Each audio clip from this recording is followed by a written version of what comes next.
enforcement has been infiltrated by white supremacist groups. They are active in all levels, including sheriffs and prison guards.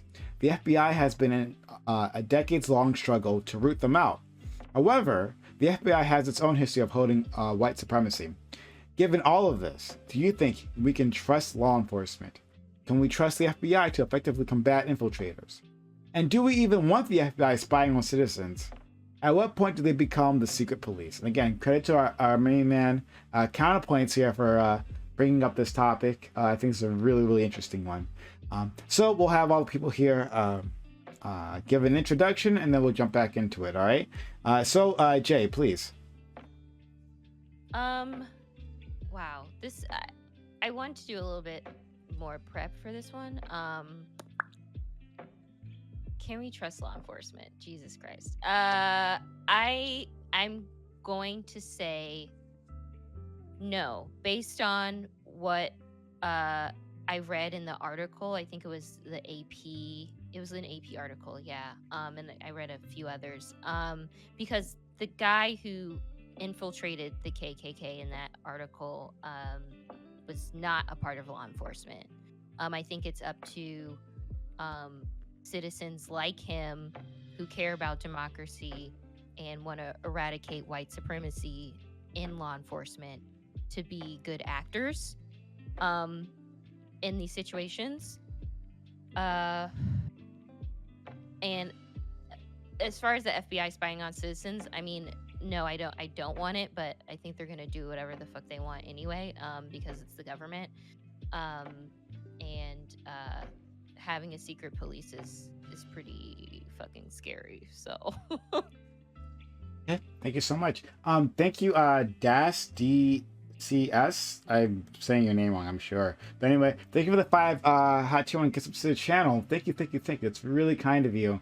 Your first 5 subs to the community. And thank you, Boji, for gifting them the sub in the first place. And then thank you, Dash, for paying it forward to the community. Really, really kind of you. I'm glad to have you here. All right, let's go, Spectre.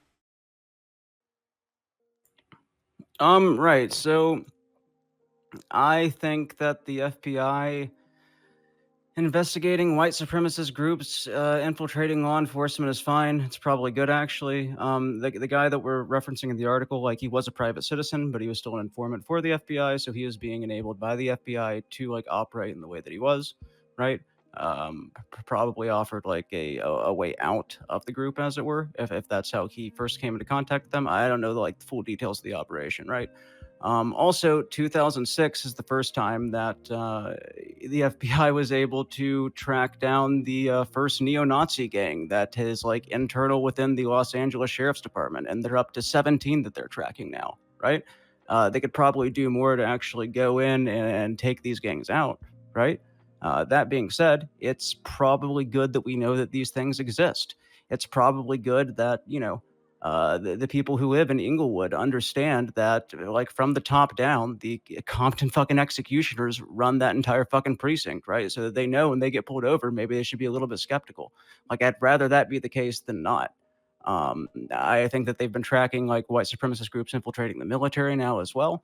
Like, secret police, not secret police, I don't give a shit. People need to know that these things exist. As far as the FBI's, like, history with white supremacy, they probably have their own, like, infiltration of white supremacist groups, to be honest. But if they're fucking tracking it and providing us with accurate data for these other organizations, I don't see a problem with it. Okay, thank you. Let's go to Counterpoints. Yeah, I think power checks power. So regardless of what you want to do, basically, I think having niche, uncorruptible investigative units taking a look at what everybody's doing is pretty much a uniformly good idea. The only thing that you want to avoid, basically, you just never want to have a single police department that's completely uncheckable by other law enforcement. So for instance, like, you know, who watches the Watchmen? That's kind of the meme, right? So the FBI doing this is based. The only thing that gets a little spooky is where we draw the line at, like, crimes, public associations, all that kind of stuff. Like, so for instance, if I join a motorcycle club, that was one of the gangs that was listed. If I join a legal motorcycle club, but then there's a chapter that's nefarious, then at what point does that become the FBI's goal? to basically investigate me as an individual. When it comes to law enforcement and corrections, I think one of the best things we can do is pay people a living wage. That way they don't turn to crime in order to supplement their income and get affiliated with these gangs in the first place. I think the other thing that we can do is maintain but also reinforce the investigative standards that we have right now when it comes to hiring law enforcement. And I think periodic checks by federal law enforcement is absolutely the right way to go about it. So I'll be happy to get into more of this stuff in the open. But basically, the main thing I want people to take away from it is power checks power. And that's how you root out corruption. All right, thank you. Next, Joe Lewis, please. Yeah, I think the fear of white supremacy within law enforcement is vastly overblown. I do believe that there are good frameworks that we can adopt. Something that currently is happening within the Department of Justice has very good things going on in there. I think that law enforcement officers should very clearly understand what active advocacy and then also just like what extremist activities actually are. That way it's going to be a lot easier to not only have guidance for law enforcement officials in terms of their navigation as private citizens, but also when they're advocating and navigating as law enforcement officers. The DoD is doing that currently within the military, and I'm very excited to see what results that's going to yield. But I also think that there needs to be a thorough investigation, which is currently happening still and still ongoing, of what active extremist groups currently exist within law enforcement and making sure that these groups aren't allowed to exist in the capacity that they are. But generally speaking, like just to make it as clear as I can to set the floor for me, and what I'm trying to argue, if anyone is going to approach it, is I think the argument of white supremacy in law enforcement is vastly overblown, and there's different ways that we can approach it that are going to be way more pragmatic and better. They're not only going to help law enforcement officers, but help citizens of the United States. Oh, thank you so much. And just got to point it out because of a few kind individuals in chat. We have a hype train going on. Thank you. I have forgotten. Was it LJ Steele? Yes. We have a hype train going on. We're at level 2 hype train, 9% done, 91% left. Can we get to a level 3 hype train? Is it a possibility? Yes, another opportunity to help yourself and help me. You get your exclusive hype train emotes, and you get to invest in this channel, which allows me to give you more content, right? So we both win.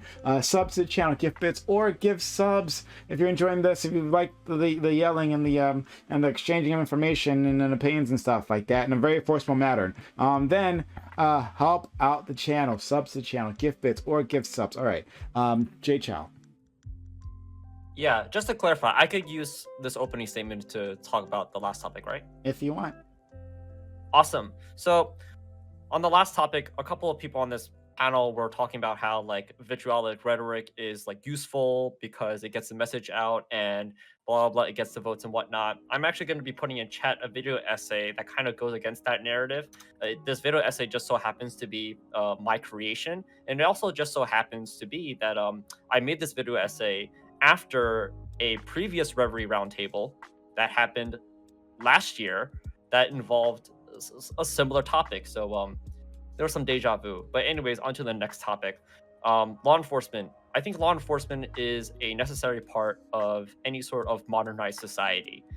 The reason being is that if we didn't have a state-sponsored law enforcement and whatnot, and people will say, hey, oh my God, monopoly of violence and whatnot, they're the legitimate monopoly of violence, and we have it so that we don't have like civilian arrests and we don't have civilian police, and we actually have like a court system and lawyers and judges and whatnot that could and government that could actually tweak and fix and do anything to change law enforcement for a betterment. I know there's a history of law enforcement, and there's even recent history of law enforcement cracking down on minorities and making people feel like really uneasy. But it really kind of frustrates me that like a lot of the times the solution is, oh, let's get rid of it altogether, 100%, unnecessary. Doesn't make sense to me. Thank you so much. That hype train, we're at 11%. 89% left. We have less than a minute left on the clock. Can we get to level 2 hype or level 3 hype train? Is it a possibility? Thank you, Marianne, for the 100 bits. But yeah, let's see if we can get to a level 3 hype chain. But again, thank you for the people who've been supporting. It's been really amazing. Okay. But how do you support? How do you move along that hype train? Sub to the channel, right? And get all the benefits of subbing, gift bits or gift subs. Lots of ways to support. Help us out. Tip the channel if you appreciate what we're doing. Less than 30 seconds left. Let's see if we can make it. Make it crystal clear. All right, for the 100, was it 4 bits? I'll take it. Thank you so much. All right, go ahead, Blake. Yeah, I guess my take on this kind of situation is I'm fine. Like, I agree with both Spectre and J-Chow and what they said, right? Like, don't want to dismantle policing in any way, shape, or form. Think we should reallocate funds appropriately to help better our policing. But I think it's a good thing that government institutions take it upon themselves to investigate into, again, what I'd consider something like a domestic terrorist group when I was reading the article, right? I think of, in the article, it lists that they were able to have him report on an attempted, am I able to say that? I don't know, murder in the police force. Sorry, I don't use Twitch much, but I think those kind of things are good, and I think it should be part of our state's responsibilities to promote the general welfare of the populace, and generally speaking, those kind of investigations are a good thing. So I'm not any of that, even if it means a little quote unquote government overreach. Okay, let's go to Tiberius D. Yeah, so I actually got 3 notes real quick. The first one is that for any extremist group that wants to do damage to a society in general, or particularly institutions, is that it's going to try to infiltrate its enforcers. That is the easiest way to actually tear a system out from within, is keep the people who are supposed to ensure its survival basically incapacitated. The second thing, any institution that wants credibility and trust will out itself to some degree. I do want to get into the open when we do that with Connor about our IAs getting stronger because of that exact reason. And then third is that this is just an anecdote. My former police chief was actually removed, not for white supremacy. He actually got hit for misappropriation of resources. Apparently, when you keep taking vacations with the county cruiser down to Florida, for some reason the feds don't like that, and they tell you no. So that's it for me. Thank you. Dark Lord and Savior Doobie.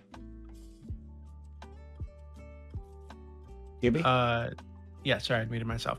So actually, I agree with Joe. First off, I think that a lot of this, white supremacy in the police thing is like it's overblown, and I think that hyperfixating on something like this when there are plenty of police gangs that aren't white supremacists that are just as bad. I think hyperfixating on the Nazis to the white supremacists is pretty unhelpful. I think we should probably just focus on more broadly on inappropriate behavior by people in authority, including police. I think it's totally fine, for the FBI to be looking into people's lives, and especially if they're fucking police. I think they should absolutely have a file somewhere in the FBI that someone's looking into all the time. And I think that if you're, you said something like, can you trust the police, or should you be worried about them? I think that we have over 1 million psychos in this country, literal clinical psychopaths, right? Over 1 million of them. Police are more likely to have that kind of disorder, right? To be literal clinical psychopaths, right? So I think anytime you're interacting with somebody who could probably justify killing you at any moment, right? You should probably be conscious of what you're doing and how you're moving and all that kind of shit. Just be careful. Whether or not they're the white supremacists, right? They can just be fucking crazy. Yeah, I think it's totally fine for the FBI to be keeping files on people. Seems great. Last but not least, I'll give you my opinion. Go ahead. Well, hello, I'm PrimeCayes, and I'm about to ruin this. No, I'm just kidding. Yeah, I mean, generally, I actually agree with what Joe Lewis was just saying. I think it's, if not, I don't know if it's overblown necessarily, but I think that it's not helpful to kind of go down that line, because the alternative is having a FBI to FBI the FBI. It doesn't make a lot of sense. It's the FBI's job to do domestic surveillance. So and keep an eye on people. And yeah, that's their job. And we live in a fucked up world where 9/11 happened, and then the Patriot Act happened, and now we live with the consequences, and that's never going away. I don't believe that we'll ever get to a time that goes away and we go back to the jolly old good times. But maybe somebody will stand that point.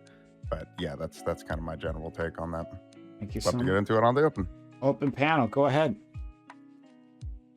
Yeah. Connor- So, sorry. Go ahead, buddy. Yeah, I was just gonna say, do you want to like tag into the IA question real quick? Yeah, I mean, I'm hoping maybe you can expand on it more than me, but what I've been calling for and what I think is a positive reform, we were talking about like reforms that we think would actually make the world a better place or whatever. I would like to see state level IAs. So like, for instance, I live in the state of Florida. I would like to see independent investigations conducted by the state police into local law enforcement. We already have a shoot team. I would like to see the shoot team expanded to brutality and corruption, and that's kind of where I think the next step is. Again, the chief takeaway, the theme, you're going to hear me say it a dozen times. Power checks power. So whatever instincts you have about like people, just being better or whatever, check that shit out the door. You always have to be looking for corruption. You always have to be looking for malevolent actors. You always have to look for people abusing power, both for good reasons and bad reasons. And you have to have an independent investigative arm that isn't going to look the other way when there's nefarious shit going down. So, In the framing that I was talking about are you familiar with the DoD report? Which one? No, It just dropped in terms of what they came about with the Stand Down initiative. Just dropped as in like today or like within the last week? 7 days ago. It dropped on the 20th. Yeah. Okay, so let me pull it up. Yeah, so within that, they talked about specific steps and approaches that they were going to do within the military to make the guidance about advocacy of groups and extremist activities much more clear. And if I can find it, I'll put it in chat again, because that's kind of ringed to me, which is why I even accepted this invitation. So I think like what the DoD is doing is pretty good, where they listed like, okay, what does it mean to have extremist activities? What does that mean in terms of active participation and the guidelines within that? One concern I do have, however, is that there are different levels of extremism. And I think one of the issues that we see from time to time is that not all extremism is this like super intentional activity of people going in for nefarious means. Like those individuals are great for organizations like the FBI. They're very easy to find, and they'll might be knocking at your door tomorrow. But something that we've seen time and time again is we understand that these extremist organizations don't want to be discovered. So they'll do sort of types of like shadow advocacy, going very close to the line of advocating for illegal activity, but then like pulling away right at the edge. And I think that something that law enforcement officers could have is very clear guidance of like what are extremist activities, what is the advocacy of those activities, and then what are the branches within that. Because that might make it easier to find those groups that aren't functioning in very like overt matters or sort of in very overt ways. Yeah, well, that was kind of the joke that I had with a lot of my friends when they were talking about like domestic extremism. Is like my friends who are in the military in particular, they're domestic extremists. They're just like constitutional libertarian domestic extremists who want to fight for the fucking country. So when they were coming out and they were saying like, oh, well, you can't be that extreme politically, or you can't, like the 3%ers, for instance, are considered an extremist organization, right? So something like that, yeah. So the point being that like, I think while not being a formal part of the organization, a decent chunk of the United States military would have sympathies with like the 3%er movement. Yeah, and then it's like, I would say like a reminder then for law enforcement would be kind of like what the DoD same is thing with law navigating enforcement too. Yeah, where it's like you gotta kind of, it sounds so stupid to say, where it's like you gotta have to like remind officers like, hey, remember that contract that you signed in terms of what your duties were? Like, are you still upholding these things? Like another thing that comes to mind, I just brought it up. I'll put it in Prime's chat too. But like one example of the guidelines for extremist activities talks about very clearly, it's a point 1 article B of advocating or engaging in a lawful force of violence to achieve goals that are political, religious, discriminatory, or ideological in nature. And I think like something as simple as that can be very simple in terms of like targeting particular groups and advocacy of individuals, because then you can kind of go through, and again, it's not just the one, there's I think what, like 7 or 8 different like points that they bubble out in terms of extremist activities. But then like if an individual says, well, I don't think this is an extremist activity, and it's like, okay, we can go down each line and try to like really dissect what you're doing is extremist activities and then what you're doing is advocacy within these extremist activities. Because by and large, I don't think that like these white supremacist groups are functioning. Obviously, there's a lot of historical context to know why they're not, but it's like we're gonna see more individual actors who are functioning in sort of like a white supremacist ideological framework more so they're going to see whole organizations functioning on that. And this is the exact same thing that the Homeland Threat Assessment that Chad Wolf published revealed, that a vast majority of even the white supremacist extremism was done by individual actors. It wasn't done by these organizations. And then they even listed like different types of agitators that would lead the people down these roads. And I think that for law enforcement officers, yeah, there's probably a lot of law enforcement officers that believe that like the government is going too far and that we have to take steps in terms of like taking the government back. But are those the type of individuals that you want serving within these local communities and stuff like that? That was a rhetorical question at the end, obviously. Well, yeah. I don't know. The answer for me would sometimes be yes. And I think that's kind of like you want people who are passionate about the country, who care about the country, to serve in your local community. But I think one of the things that you said that was important that we need to highlight is that they need to be reminded that they don't just serve the people they like. And I think that's, we were talking about police serve us or whatever was my little hot take from earlier, is like, you got to remind these motherfuckers like they took an oath like for the domestic and foreign security of the United States of America. And that includes people that you don't like. That includes the constitutional framework. So that's where when we're talking about like this extremist activity or whatever, the reason why I'm so pro the FBI basically doing this shit is because this is exactly what we're supposed to be doing. We should not be, no single piece should be covered, like the nepotism that is prevalent in law enforcement that covers up nefarious behavior is antithetical to the ideals of the institution itself. And that's where people need to be basically persuaded that you're not doing the institution or the country a favor by covering up shitty behavior. If anything, you're actively harming the institution and the country. Or even harming community members that want to actually serve in these communities but can't.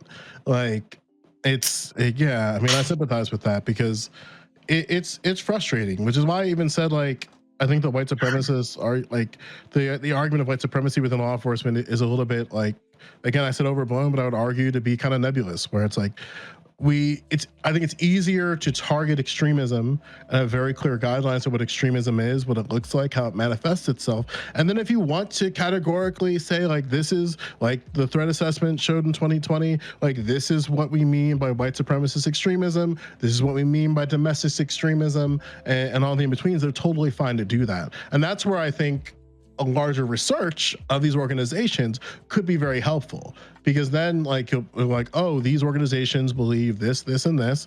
Within these organizations, they advocate for these certain things. This is how these organizations operate. So then even officers would know that maybe their friend who they've been like in the squad car with them for years might be down a conspiratorial rabbit hole. And it could be something as simple as a tattoo that seems really nebulous. And for some people that might feel like it's a bridge too far, but yeah, like people who have certain affiliations have certain tattoos that show affiliation, and it might be something as nebulous, like within my area, as a bunny rabbit, or something as more like overt as a Confederate flag. You know what I'm saying? If nobody else has anything to say, then I'm gonna keep ranting. I have some things to say. Just as a response to Joe, you can go ahead, though, Spectre. Yeah, please go ahead. Oh, I was just gonna say, Joe, responding to what you just said, are you saying like it's not? I don't know. The way you described it seemed very. You're saying it's subtle, right? Like this can be a subtle thing. Correct. Extremism can, I guess, to make the point a bit more clear, I'll be very short. No. Like I know. extremism Okay, that can be answers my large or question. small. Yeah. Yeah, that answers my question. So then, like, would it not be then important to have people who are, like, maybe more involved in the community and then can infiltrate these groups than someone who's in law enforcement? I think you need both. I think you need law enforcement, like people who are with, and this is kind of where things get a little weird, where I think you need people within the system that know the guidelines and like the capacity of what officers can do. But then you also need people outside of the community because they're going to see how these groups manifest separate from a police entity. Because like something that we see in a lot of organizations is that there are vast different folks. You'll have like police officers, firefighters, just your average like Joe Smo from down the street. But I think that both have to be communicating because the way that, say, an extremist organization targets a civilian is going to be totally different than the way that that they would target a police officer. So I think you need both. Like if we're talking like informants, I think you need both of them because in that way, like you'll have like a situation where you might have a retired law enforcement individual, and the way that somebody in an extremist organization talks to that individual is going to be totally different than, say, I don't know, like Jones, where like it could be simple as like, hey man, marijuana's based, right? It's like, yeah, I like marijuana. Well, that's what our group's all about. We're just about the advocacy. and then because what happens is, and I think we talked about this before on another panel, like one of the things like that's dangerous about the HOTEP pipeline is that you'll see Black Americans who are like really in support of like, yeah, Black liberation is awesome. I love like supporting Black people. And then like you go to a couple meetings, they butter you up, and then they start talking about, hey, what if we had like a whole separate nation of Black people? Am I right? And everyone's like, yeah, that sounds okay, I think. But what if we, like just took over Texas? And it's like, what? And then you're like, wait, but I just think Black people are based. I don't want all this other shit. And it's like, too late. We're going there right now. And it's like, fuck. And then the FBI, and then the FBI comes in, and then you're all arrested. And it's like, that was a little bit of a meme there, but sorry to take too much of your time. No, I think it kind of answered my question. I guess in the short, I think you need both. You need like individuals on the outside and the inside. You can't just have like law enforcement officers being their own informants. I think you also need civilians being informants within these organizations as well. Well, I would really be curious about like the legal aspect to this. And oh boy, is Pisco here? Where's Pisco when we need him? Right? We already have 9 people on the panel. No. But I mean, if you guys want, Pisco could replace me because I actually have to dip out. Someone say his name like 5 more times. We'll still be down to 8. Everybody but Connor might as well leave. They're the only ones that are going to be coming. So I can behave myself. Maybe that's not true. Have you ever seen Dylan, me and Pisco on a panel? I could explain things. Pardon? Yeah. So the one thing that I wanted to point out, since I'm in a room with lefties, is basically like the number one, you're going to have to differentiate between like behavior and belief, because I don't think there's any mechanism through which you can like necessarily police belief unless that's manifested in behavior, right? That's number one. Number two, what I was going to say is this is where the nebulous nature of the term white supremacy, I think, is coming back to bite us in the ass.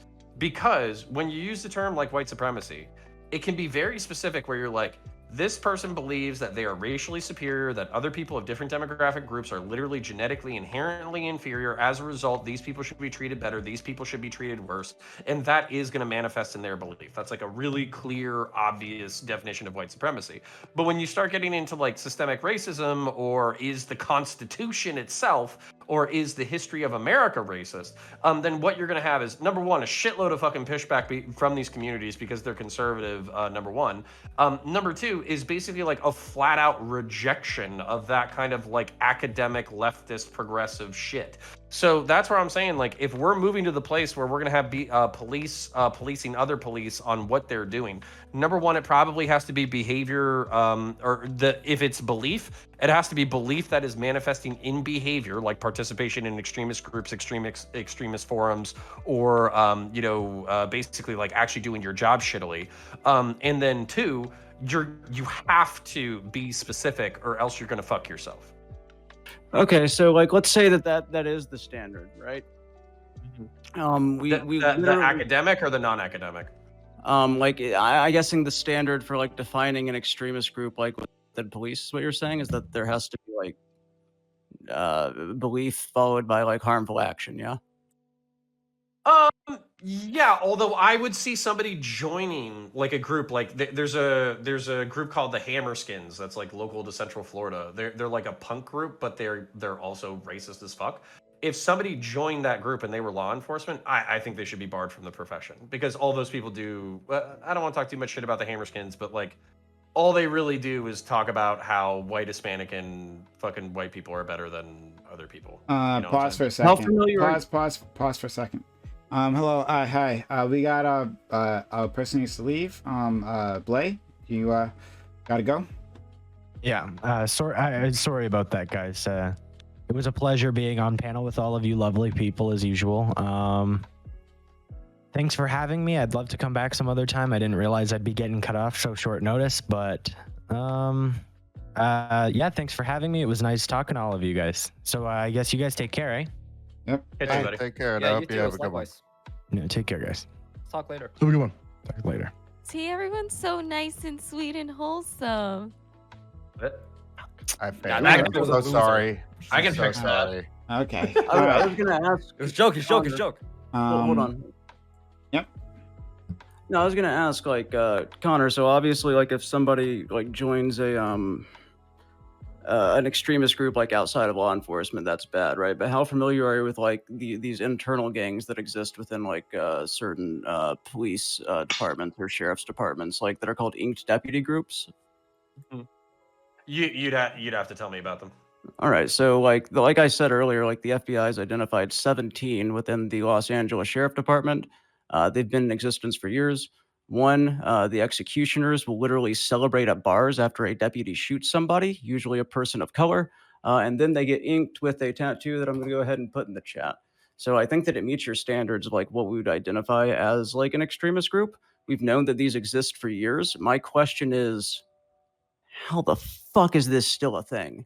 How has nothing been done at like the local, state, federal level? Like, I believe that it's good that the FBI tracks this stuff so that people can be aware, but at the same time, like, what's the fucking point if we're not going to do anything about it, and what can be done about it? Well, I think that's the fraternal organizations. It's not lost on me that a lot of corruption in the world is caused by secretive internal organizations. But the same question might as well be asked, like, hey, the Masons are fucking evil or some shit, and what can we do to prevent the Masons from existing? Like, I don't know. Like, dude, they're a secret organization. They do what they do, and they indoctrinate people quietly. Like what but are if we we supposed to do? But if we had the FBI like tracking the Masons, right, and we could prove that in order to like get your I guess the equivalent of getting inked would be getting like your Masonic robes, whatever the fuck those weirdos do, right? Like in order to do that, like you have to like literally shoot a person of color, right? And you can look at the tattoo in the chat, by the way. Like we would probably do something about it. I would hope, at least. Yeah, like obviously it should be prohibited in policy. Like basically, hey, you can't have a fraternal organization except for the fraternal organization that you're already a part of, which is law enforcement. So yeah, like that's fucked up. And then the follow-up question is like kind of so this is my question, because you've read this more than I have. So is it specifically like they're getting away with a homicide, or they're in a justified shooting? Like what's the situation? I don't know the specifics of like each shooting. However, if like the way that you get your ink within the gang, and like you know what getting ink is. Yeah. It creates a perverse incentive where they're looking to go shoot somebody so they can climb up within the social ranks. It's beyond fucked. Like, yeah. Yep. And in order to be a member, you have to be white and male, right?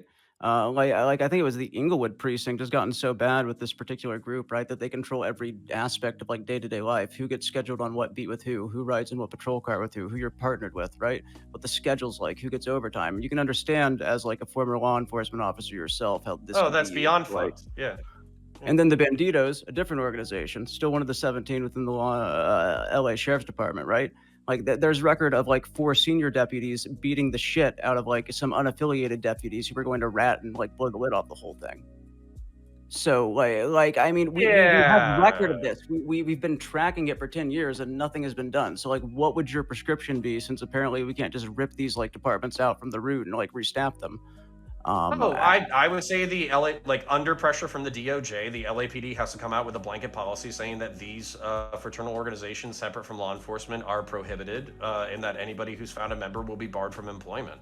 Like they not only will, like, if you have not committed a crime, we will bar you from employment, and if you have committed a crime, then we're going to prosecute you to the full extent of the law, and we'll treat you the way that we would treat any other gang member. You're already a part of a fraternal organization, which is law enforcement itself. Like, don't add incentivizing young deputies to be looking to kill people, and don't be incentivizing like banditos and executioners, and you're saying that these are racial affiliated. Why the fuck do we have racially affiliated police officer internal fraternal organizations? Yeah, I got no fucking idea. I literally hope this is like a dozen assholes who haven't fucking learned the lesson, not actually like a system. But you're saying it's like the Inglewood precinct wide. That's fucking disgusting. Well, it's not just that precinct. Like I was actually going to bring up the Banditos, because they're like a Latino organization, right? They're like in East LA. I was referring to the executioners as the white one, but the white one. Yeah, but we can look to like think back to like the Rampart scandal, right? We had like a bunch of police working with the Bloods, right? So like this problem of like police using their positions of power to like leverage some kind of like opportunity within like gangs. Right? Like whether it's the Bloods and Crips directly, or they're creating their own gang and then using their authority to put away people that they don't like, which is what a lot of these gangs have been accused of doing, have been caught doing, right? These police gangs, just framing people, outright lying on the witness stand, all this kind of shit, right? So it seems like the issue isn't specifically like white supremacy; it's the existence of like just like gang mentality within police culture in some of these places. And yeah, I agree with Connor. I think that if it's found that you're part of any kind of organization like this, you should automatically just be removed from employment. You shouldn't be allowed to be a cop. Simple as that. And I think the DOJ should look into this, not just in LA, but I'm sure if we looked all over the country, you'd find more shit like this. Right? They should absolutely dig into the personal lives of all these police officers and figure out if they're part of any groups like this, because we shouldn't have this shit in our police, our law enforcement. Yeah, and if you find that, like so for instance, like if the LAPD says, oh, well, we would have to fire 6 officers in this department, so we're not going to stop it from being a thing. Okay, fuck you. Like LAPD should be basically the upper chain that's sticking their neck on it. Okay, you want to stick your neck on it? We'll get you fucking fired. Just in the interest of not spreading misinformation, it's the Los Angeles Sheriff's Department. It's not the LA PD. I mean, my perception of sheriffs versus municipalities is that municipalities do tend to be like more cowboy, if that makes any sense. Basically because they deal with more territory, all that kind of stuff. They tend to basically be a little bit culturally behind cities. But at the same time, like that doesn't change anything. It changes literally nothing. The FBI should be saying, hey, this is a fucking problem. You either clean it up or we'll clean it up for you. Okay, so I have a question. Because earlier when we were talking about how involved the FBI or any other like government group should be in the lives of police officers, it felt like some people on the panel like bristled, like this was like a bad thing. And I guess maybe to be charitable to that, like at what point does it become like this kind of like weird secret police thing where if you join law enforcement, someone might be looking into your life and following your activity on Facebook and shit like this, and they might go and scope out your daughter's fucking birthday to make sure nobody that shouldn't be there. So what level of this kind of like surveillance are you comfortable with, Connor? Before you even get that, I'd say that the FBI already acts as a secret police to a certain extent, right? We have an apparatus. First of all, we have apparatus that spies on Americans in general, right? Like just regularly, that we know that's happening, right? That our data is being vacuumed up, and could be used against us. We know it's been used improperly before, and as far as I know, like no one actually suffered any real consequences for it. And we know that the FBI, right? They when they intervene, right? When they like shoot someone, they are almost never found guilty of an improper shooting, right? By the FBI. The FBI investigates the FBI, and so the FBI finds that the FBI did nothing wrong, right? Well, then what are we complaining about? On the local level, exactly, right? No, it's true. Good work. Exactly what we have on the local level that we're all talking about. That we ask the FBI to step in when the police can't do it themselves, right? Can't manage themselves, but they can't do it either, right? I would say that, in a lot of ways, I would say that the way the FBI has been used against Black empowerment movements throughout the years, right? It's an example of secret police behavior. I think we're already there for that. We don't have to move to a dystopian future, at least especially for the Black community. We've been there. Well, to be clear, they did redefine how they target groups, though. Like they did make it very clear that within their framework of talking about extremism, it did leave a blind spot for Black advocacy groups. And they also agreed, I think it was with like the SDL, what's that live-ass group? The SDL Poverty League's definition of, like, for example, Black separatism, where they argued that, like, hey, Black separatism is not hateful ideology. However, all the other stuff that's attached to Black separatism, like the anti-Semitism, like the overt meritocracy and overt sexism, those things are problems. But separatism of itself for organizations isn't inherently hateful ideology, because a lot of separatist groups got kind of thrown. You just said meritocracy. Can you please explain that? Because they don't believe that women are people and that they're inherently second-class citizens that cater to the man and only serve the man. That's called meritocracy? Not meritocracy, excuse me, patriarchal. Okay. I meant to say patriarchal. Excuse me. No problem. I got my R keys mixed up. Dude, my centrist radar was going off. I was like, oh my God, they're targeting meritocracy. To be clear, like there are separatist groups who unironically believe that women's only job on the earth is to serve the man, and like it's a lot of shit. I don't want to get into it. I know. Let's go to Ty, please. Yeah, so I got a question, and it's largely going to go to Counter and Chow. But since we got to the federal level, is that I spitballed this in my head, and I really think we might need to consider it.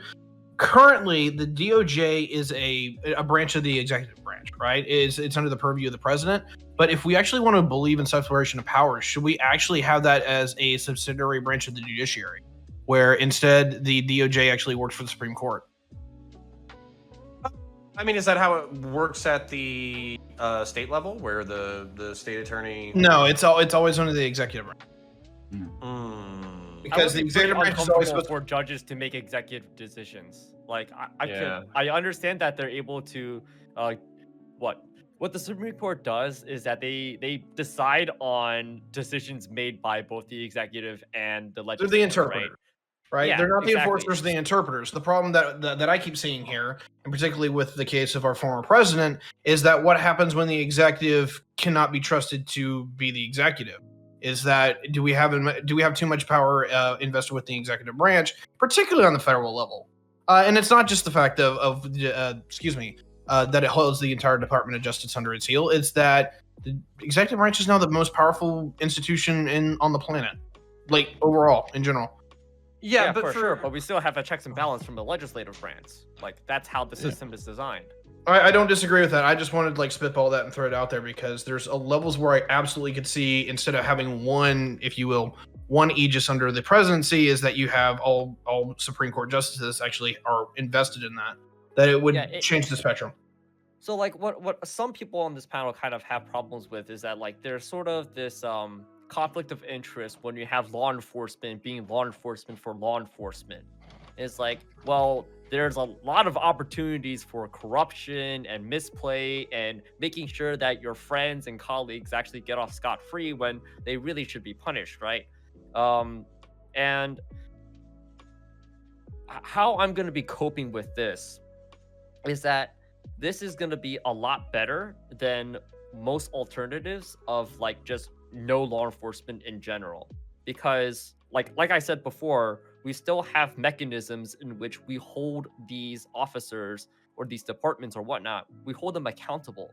It's either going to be coming from like individual people when we sue them, we go through the courts, we get a lawyer or whatnot, or it's going to be from like government in themselves when we vote, and then there's legislatures, there's subpoenas and whatnot, they do investigations and hold this bunch of shit. If like the only possible way of like saying that we have to like just get rid of the entire thing is when we have no more trust and faith in the systems that we've actually put in place that does enforce checks and balances. I don't know how you feel about that. I think to Connor's point too is that I don't think the FBI maybe you alluded to this and maybe Spectre alluded to this, is that I don't think the FBI is equipped to do this by themselves. I think there are plenty of departments within the Department of Homeland Security who would be more than willing to help law enforcement in this. Like, I don't see why the FBI isn't involved with the Office of Civil Rights and Liberties. Like, that seems to be a very logical thing where those two organizations, when they're looking into like the issue with law enforcement, should be interacting with each other. And then additionally, like the Office of Intelligence and Analysis. Like, I don't think the FBI is equipped to, like, for instance, in the case of tackling extremism in law enforcement, I don't think they can do it by themselves. Well, like, I mean, what I was actually getting at was kind of what Prime touched on. They've been very good at tackling what they consider to be extremism in the past when these are black advocacy groups, right? Yeah. So like they know that these groups exist to some extent, right? They've shown that they can go and bust up like groups in the past if they want to like attack the organizational structure with informants, like they did with the Black Panthers, for example. And even to that point, like really something that. Wait, Yeah, why yeah. aren't they what? I couldn't hear Spectre. Why aren't they what? Why aren't they going in and breaking up these groups that they're like able to report on and track so easily, like they did with like other groups in the past that they white consider to be domestic, like extremists? white extremist groups?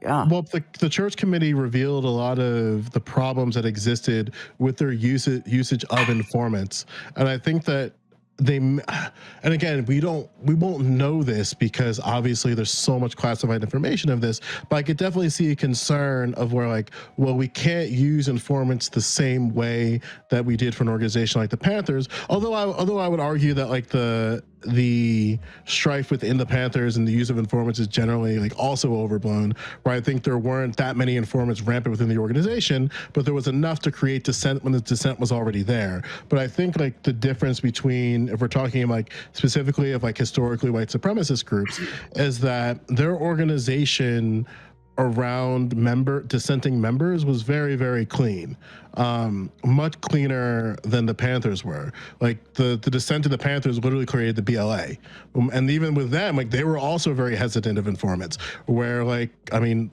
Bobby Seale almost went to jail for torturing an informant who ended up working for the FBI. So it's like, but that's a whole other thing.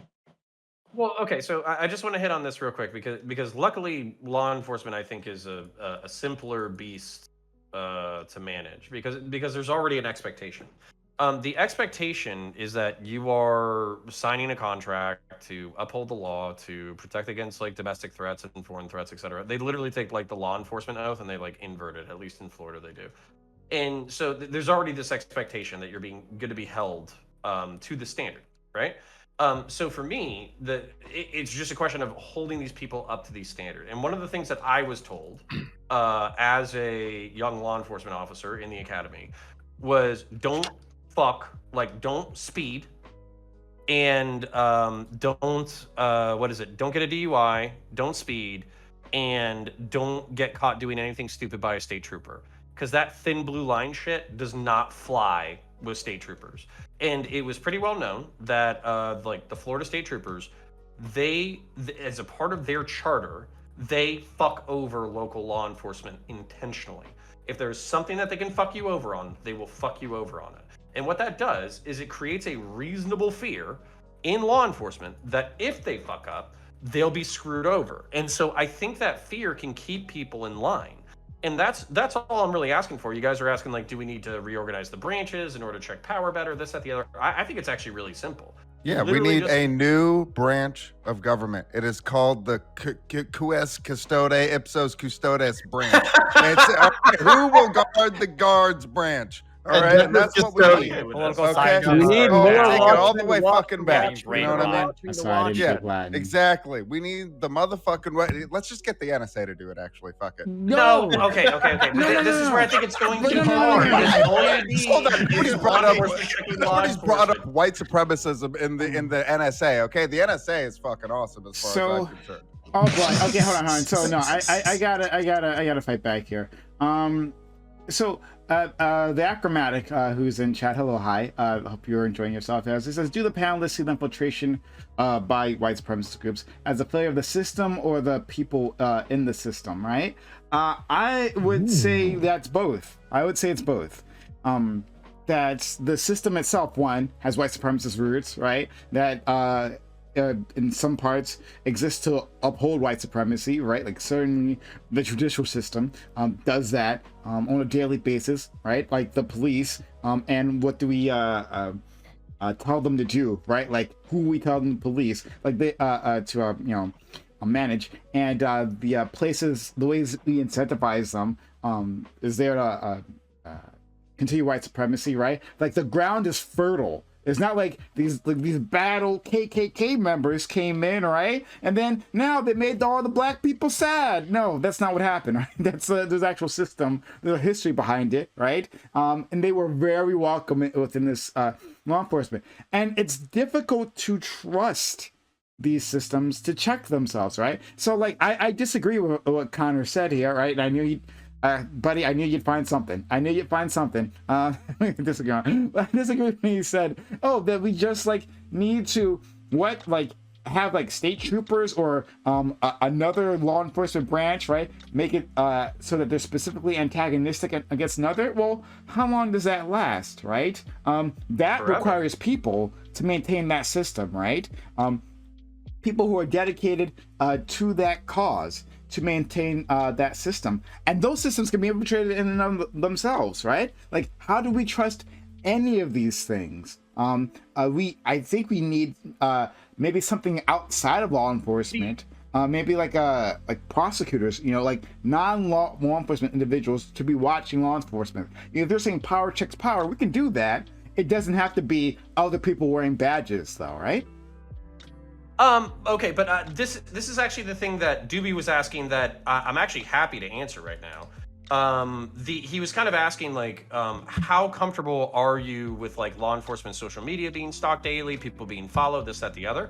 I would basically say that like this unit or whatever. Okay, so like Florida State Law Enforcement already has a shoot unit. They come out for law enforcement homicides, right? I would say double or triple the officers, and then add corruption and brutality to their charter, to the point that like basically American and particularly Florida State law enforcement knows that brutality and all that kind of stuff is a part of their charter basically. Then when it comes to these people, these incorruptibles, what you would do is you would have what Doobie was kind of talking about, where you're following their social media. You're literally sometimes doing spot checks for their personal relationships. You're doing all that kind of shit to make sure that they're actually not corrupt. And it, like you said, it doesn't have to be just law enforcement who's doing this. This could be a combination of like intel units and state attorneys and all that kind of stuff.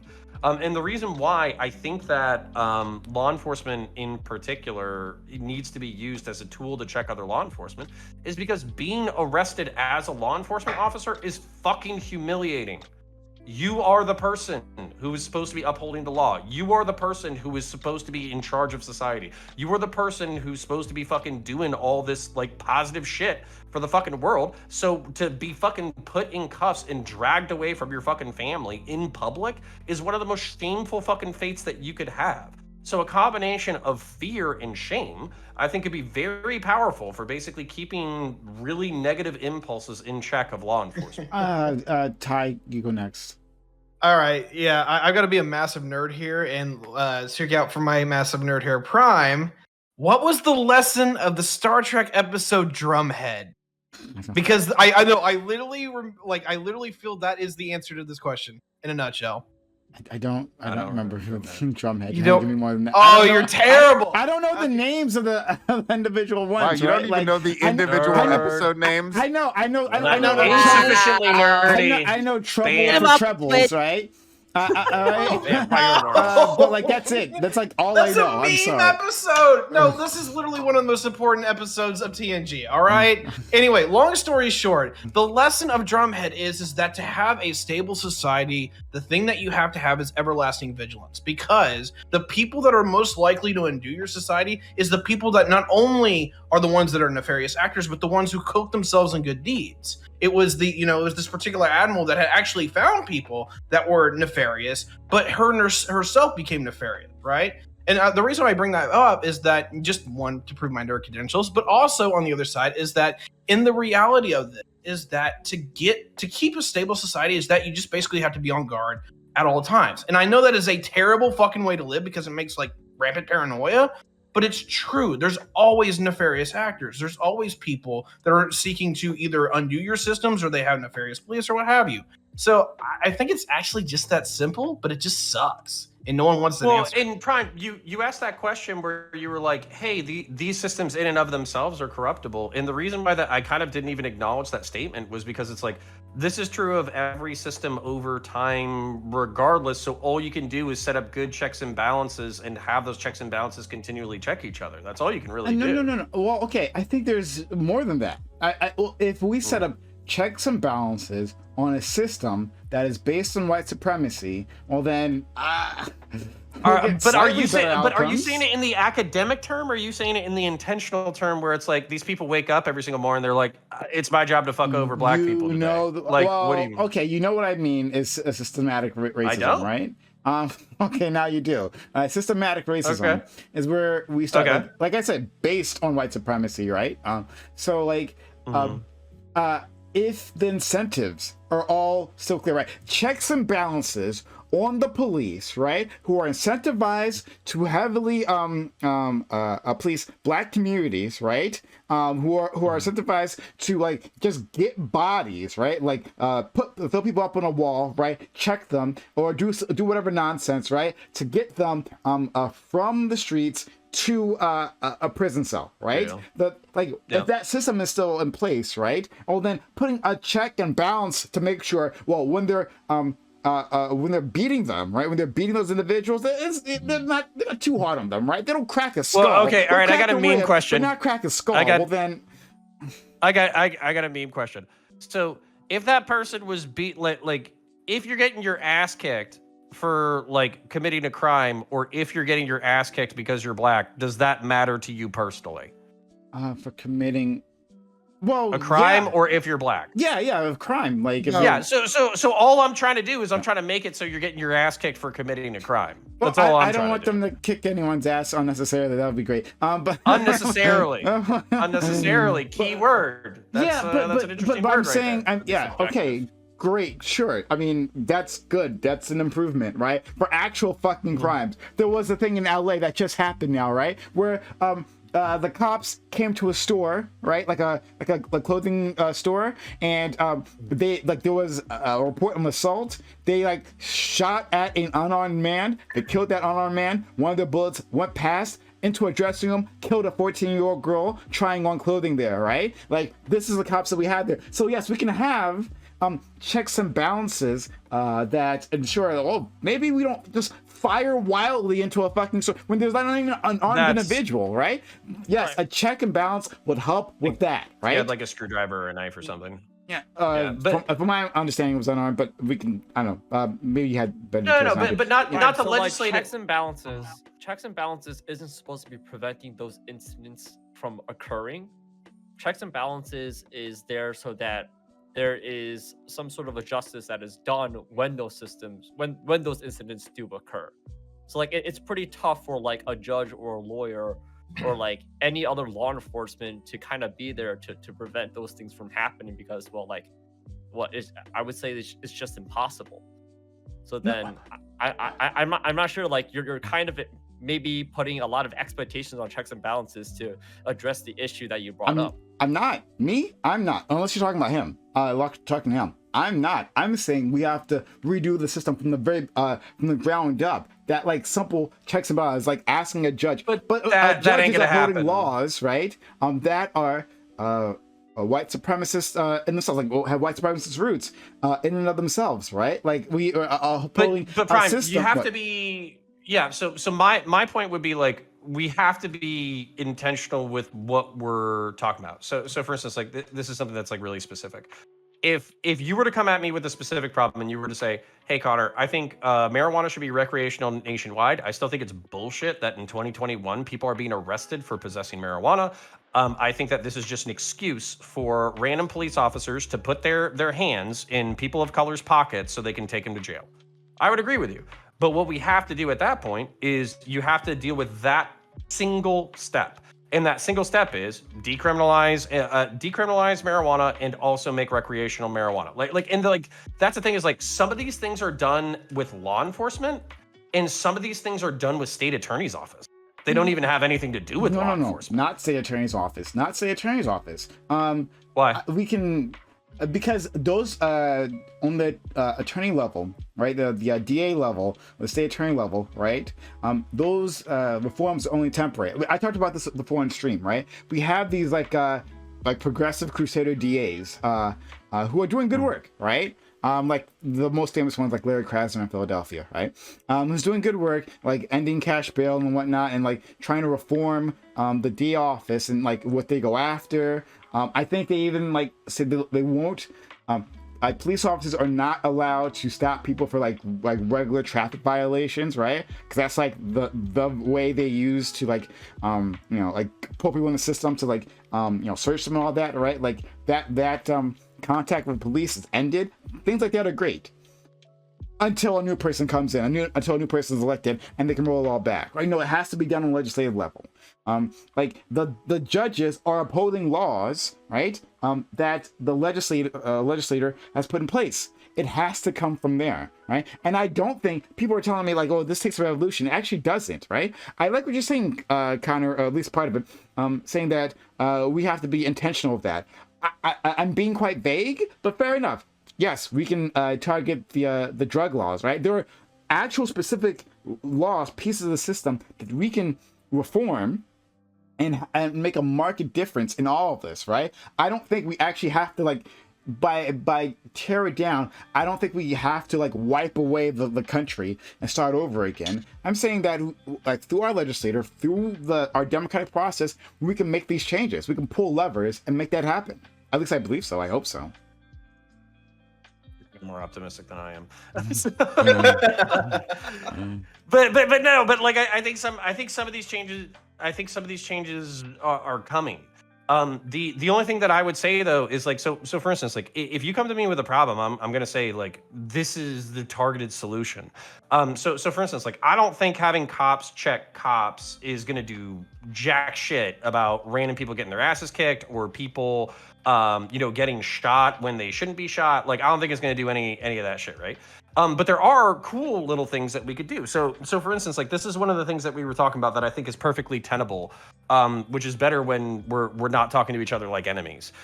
Which I know that's what sells on Twitch, but hey, whatever. So one of the things we were talking about is like field social workers and doing two-man units, right? So you have a field social worker in a polo, soft body armor, no weapons, and basically he's with a cop, right? The field social worker goes primary on all mental health calls. That way, if somebody is in psychological distress, the cop can be nearby, but basically it's that guy's job to deal with mental health stuff. Same thing with like an EMT two-man unit. Same thing with what was the other one that I was thinking about? Oh yeah. A response unit for knives and screwdrivers and weapons and shit. Because right now, the way the system is set up right now is threat of death or great bodily harm. American cops are just going to mag dump you. That's exactly what's going to happen. As a matter of fact, I almost guarantee you that's what happened in that store. Was that dude had like a screwdriver or a knife, and the cop just shot him, right? Whereas if you go to like the UK or Germany, they will, if you have a knife or a screwdriver, then they will basically have 8 cops all show up with like riot shields, and they'll just run around you for like 3 hours and beat your ass slowly until you get so tired that you get bored and you give up. So what I would say is we could come up with our own system where we say, hey, if you're a cop, you got a pistol, you're by yourself, you basically, you handle it. But if you, with a gun, if that person is about to kill somebody, you kill them.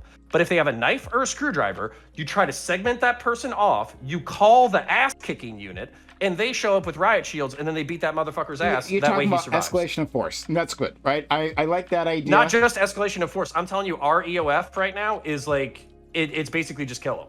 That's what it is, right? Yeah, now. I know. In the United States. I agree. And we should, I agree with what you're saying, right? But here's the problem. You're talking about mental health, like, issues, right? Like having a person come along with a cop for mental health issues. All right. One of the greatest moment, when cops have the most opportunity to interact with people who are mentally disabled is when they are homeless, right? If we still have laws in the books that say that that we just need to move the homeless along, right? We have a system, right, that says that they are a nuisance to the public simply existing in our spaces, right? And rather than actually provide them with proper services, take them on their feet, or like to put them somewhere where they can get the help that they need, right? That the cops will simply go there and fucking hassle them because they are a problem to property owners. If that is still in place, then we're still gonna have an issue, right? Like, it's, and in the end, there's still gonna be tragedies that happen if that's still the case, right? Sure, but I'm an incrementalist, so like, sorry, what? Yeah, they don't. Sorry, I want to be clear. They don't just hassle during sweeps. Like, if you're not wanting to get on your way quick, they'll give you a little, like, beating or like whatever the fuck. Like, homeless sweeps are disgusting. Right, like, but see them actually occurring sometimes. But okay, but are we looking to solve all of America's problems, or are we looking to solve a problem? You know what I'm saying? Because this is kind of the thing. It's like, here's what's really going on. You guys want socialism by solving one of them, right? Like, which is it capitalism?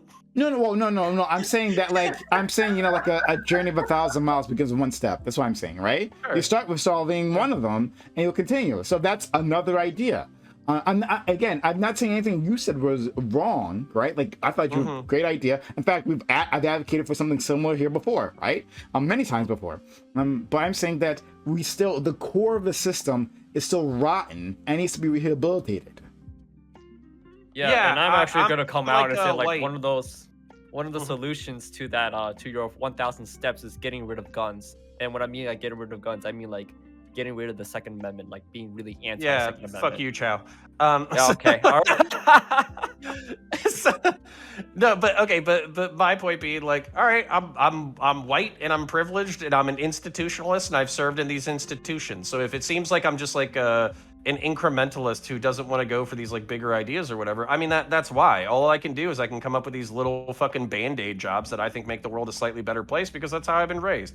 I'll play your game. I'll play your game. I want to get rid of open carry. Okay. Deal. Awesome. Okay. Sold. You got the all 2A people on board with that, so you're good. Yeah. Seriously, like concealed carry. Good fucking luck. Yeah. Literally, like, concealed carry is so much better. I don't know, like open. Never mind. We don't need to go down this road. But the point being that, like, the reason why I think in incremental stuff, I've been thinking about this a lot. So if it seems like I'm kind of poking at it, I'm sorry if it's annoying.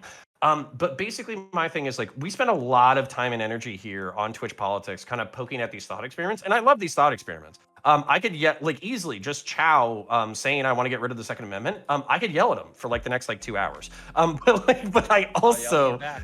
Yeah, but I also want to say, what do we think we could actually convince normies of? You know what I'm saying?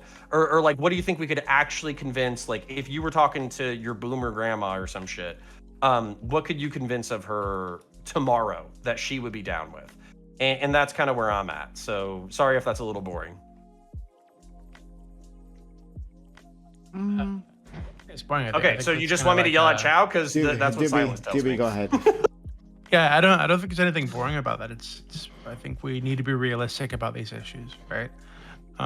We're talking about like the problems with like homeless sweeps or whatever the fuck. I I mean, I guess you could just give people housing, but good luck getting that done. Right? And until you get that done, you're gonna have homeless people living on the street, driving down property prices, making places less safe for people to live. So they're gonna get swept.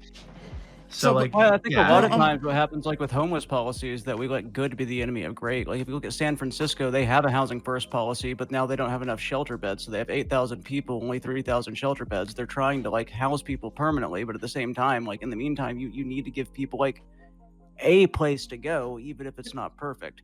And can I tell you my conservative instinct with that, by though? progressive, so there's no conservatives there that are fucking up the issue. Can I? Good, we hunted them can down. I Go ahead. ask about this? Yeah. So my thing would be I want to give San Francisco 5 years to see if it collapses in on itself. Because basically housing first, Oh my God, buddy. San Francisco, one of the most desired and rich areas in the entire world. Yes, collapsing. Yeah, I want to see if you guys cover it. Yes. Hold on. I want to see if you cover it. Hold on, buddy. Your desired future for us. All right, it's not going to happen. Don't worry. I wasn't even close to the point. Is that we gotta give it time before we could actually make a judgment on whether or not this is a good policy. Yeah, and I also want to see. Hold on. When he said it. Go ahead. Can I say I want to see if you mismanage one of the most desirable places on the planet to the point that you fuck it up so bad that you beg conservatives to come back. Yeah, that's exactly what I'm saying. That'll never fucking happen, right? Don't hold your breath. Right now, do not hold your breath. The studio units, 1 out of 10 of the, hold on, 1 out of 10 of the studio units that was set aside for housing first. You want to know what they're doing? They're sitting fucking empty. Money's being wasted. They aren't even getting people into these fucking things. I don't know what the deal is with San Francisco right now, but you're absolutely correct. There is no conservative opposition. They're just giving up on trying to get new shelter beds. So what you pointed out was a problem with mismanagement, right? And that can be with any system, right? In any great system, even in my socialist future, right? Utopia, where sex is free. What? Sex bots. Orgies are Scarlett Johansson sex bots. Orgies are for everyone in my socialist future. But anyway, no. Yes, you can mismanage the orgies. Okay, look, that happens anywhere, right? True. So fucking true. Wait, why do you know this, Connor? Have you ever been to mismanaged orgies? Why do you know this, Prime? Yeah. I believe I had a Brazilian friend tell me about it, and he didn't have good stories. Was I not invited, Prime? Oh my God, I should have said it. No, but I want to push back on Doobie and Spectre, right? You're saying don't let the good be the enemy of the bad. Yeah, if you're saying if what that means is that we have a transitionary period where yes, it's housing first, but we may not have access to all the housing that we need, right, to service all our population, the homeless population. Then instead we build shelters, which is easier and faster for us to do, right? Then that's part of the transition. Well, then yeah, sure, okay, right? That's part of it. And I'm not for this doomer take that Doobie is putting out there. Good luck getting that done. Well, yeah, with that kind of attitude, it won't. It won't fucking happen.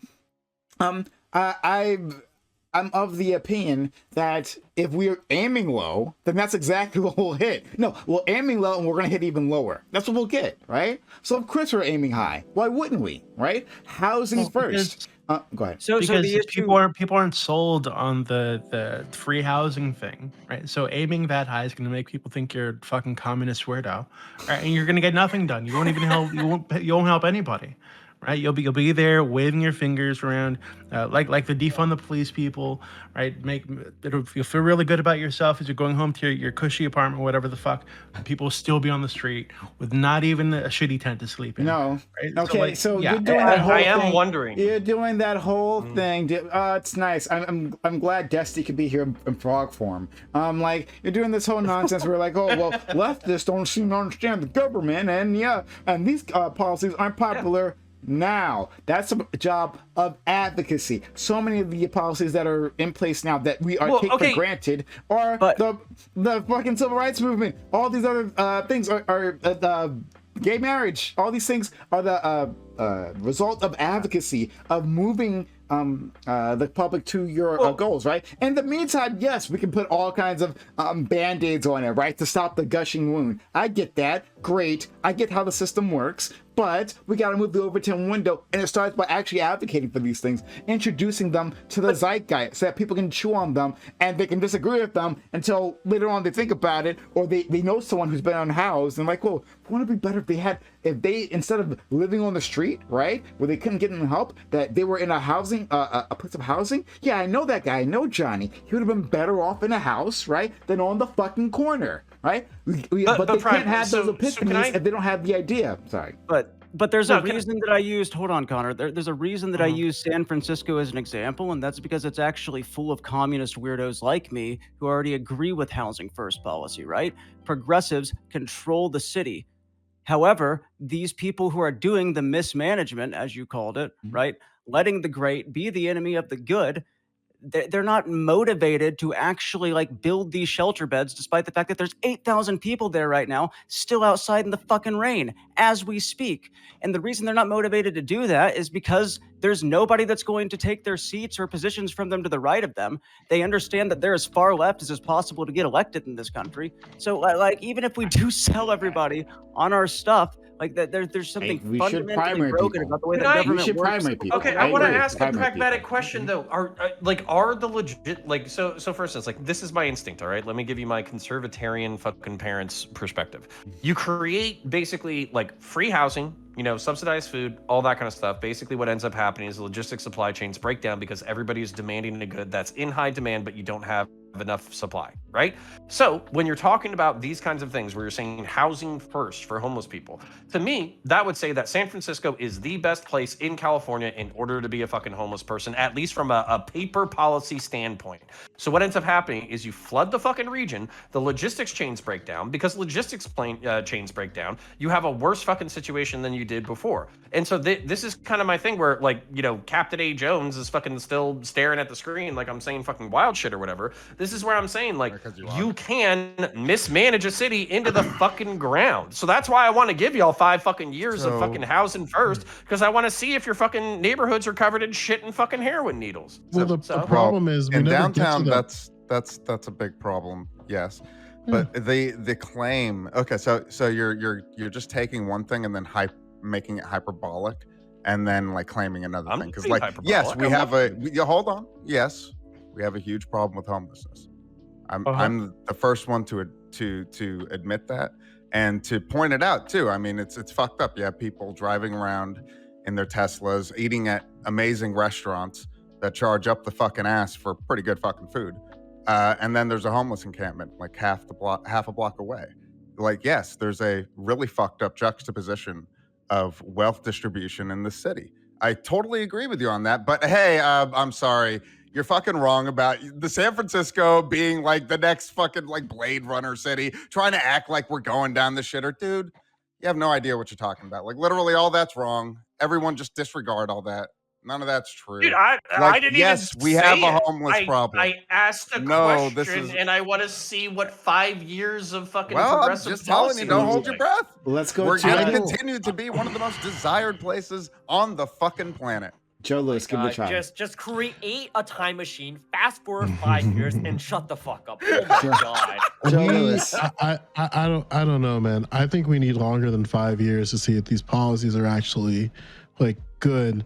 Like, I think we still, like, if you want something, right? Let's say you want housing first. I think that's like a 12-year initiative that needs to check up every 4 years with evaluations and how to improve upon the program. Like, I don't think like pilot programs are a way of instilling belief that we're going to make these systems better.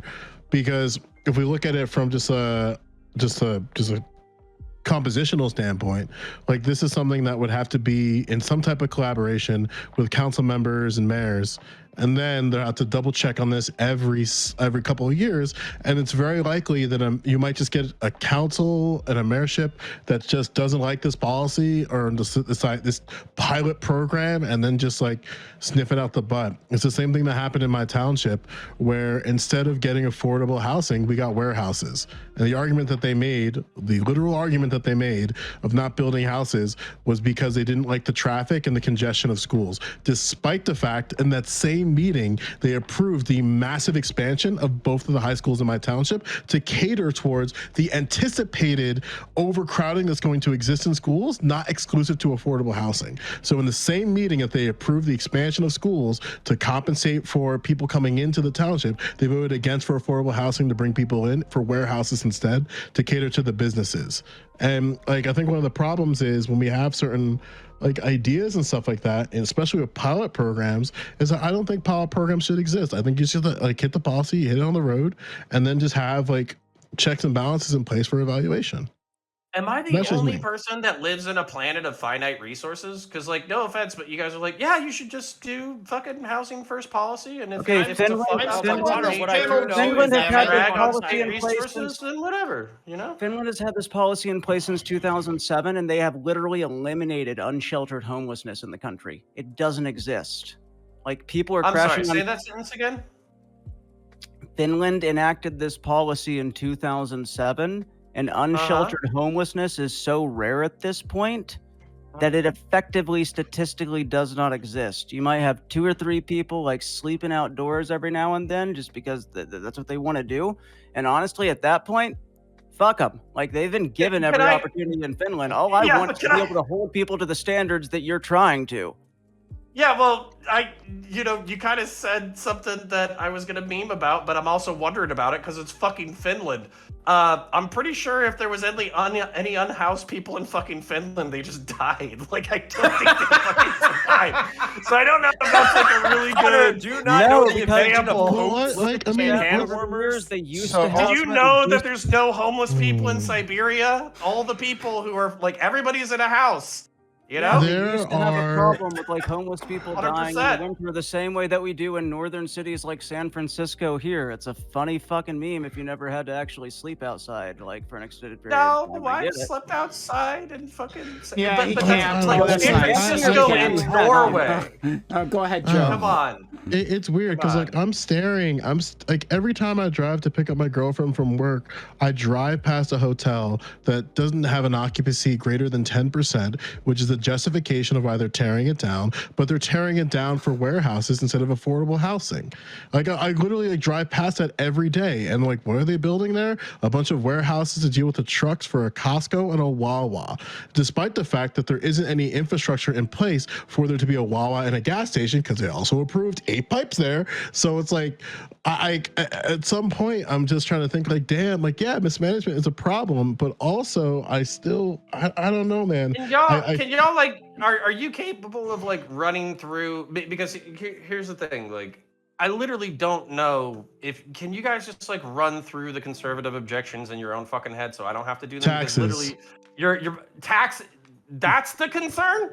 Taxes. I honestly Yeah. think I honestly think Actually, you're- I'll give it to you straight. I'll give it. something up to a solution to Uh-huh. conservative. Yeah, problems. I can lay out the problems that conservatives give in my township in terms of affordable housing: overcrowding of roads, overcrowding of schools, taxes.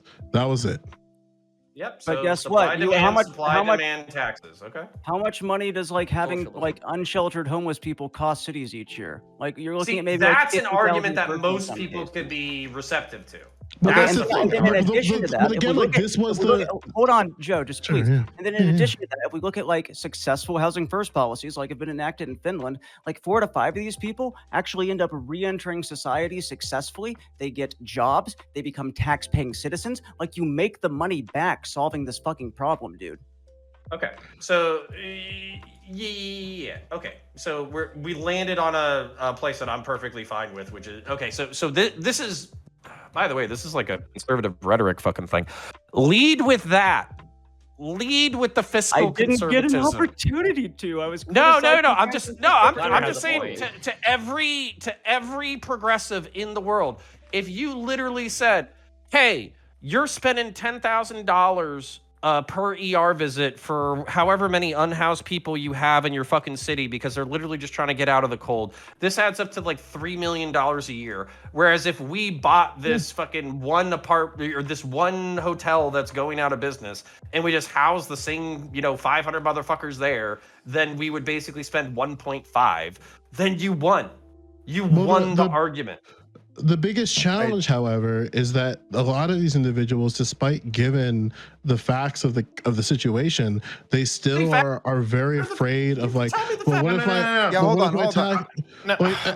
I want to make this clear. Like, I argue for housing in my council meetings, so I hear how these fucking conservatives talk, and it's so fucking frustrating because I do the things that you described. We lay out the tax burden of homeless individuals, despite the fact, and then like we give the facts of that. So we say, hey, this homeless people in our community is a tax burden, period. Here is all the data that you want. You asked for it in the last meeting. You gave us 2.5 weeks. Here it is. And then it's like, oh, well, we still want warehouses. Well, we're going to show the argument environmentally. It's not good for our roads because our roads don't have the infrastructure to handle the truckings for the warehouse in the first place. They fight that and still want to support warehouses over housing. And then despite the fact where we prove statistically that it's going to raise taxes to build a gas station in an area that does not sufficiently have the traffic to sustain this place of business, they're still like, nah, we still don't want to do housing. And then even my fucking mayor, that cuck piece of shit, openly said no affordable housing in this township. That's what he ran on as a slogan,